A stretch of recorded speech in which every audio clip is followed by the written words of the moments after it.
Hi guys, it's Niels and today we're having a quick hands-on with the Skullcandy Dime TWS headphones because a lot of people asked under my German video, Niels, could you please make a English hands-on? I don't understand German and I know this is normally a German channel, but because a lot of English people asked, I told them, okay, I know English and I try my best to talk about these headphones in English and give you a quick hands-on. I just had them for a few days. Skullcandy provided me the sample to review it, and so I can't make a full review as of now. I probably do an English review too, but this is just a quick hands-on. Yes, I unboxed these already.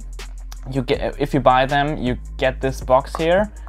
Might and Mighty Skullcandy Dime TWS headphones. In my German review I said that this is going to be probably the manual, but this is just a quick video of the earbuds, like a promotion video.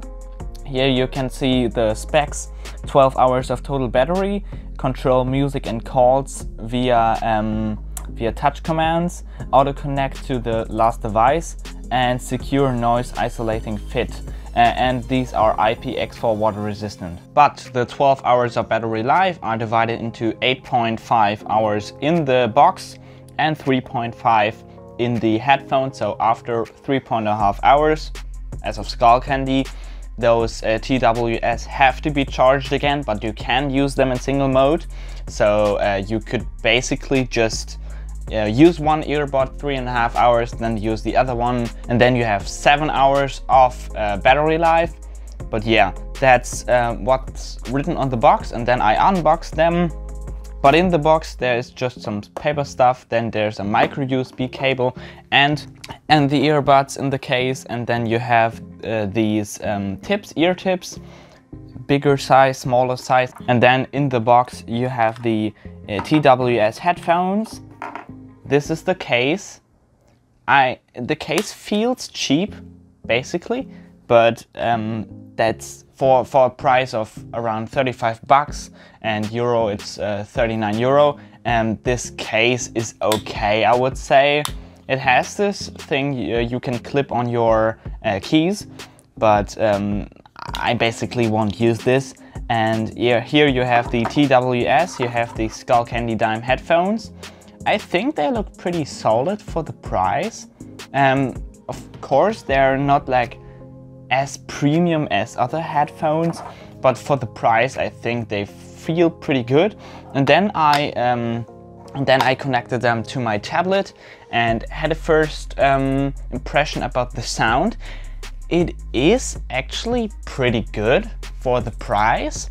The bass is very, very strong for such a cheap pair of headphones, but the middles and the heights are... You can basically hear that these are kind of cheap, but for the price, I think the sound is actually, in my first impressions, very, very good. Connecting is pretty easy too. You just connect them via Bluetooth. As you have seen in my German video, it's pretty easy to connect them. Just open the case, take the headphones out, get your phone and connect them, and then they will reconnect. But you can't use them with the Skullcandy app, sadly, because Skullcandy didn't make any software for them, because it's just a cheap pair. If you want to have like a app connection, you have to upgrade to the Skullcandy Indie ANC headphones, for example. I reviewed them also, and I think these have a pretty good app connection. Yeah, but the Skullcandy Dime, in my first quick hands-on, they seem pretty solid, and I'm taking a few days now to review them. If you have any questions, just drop them in the comments and I will try to answer every question you want to have answered.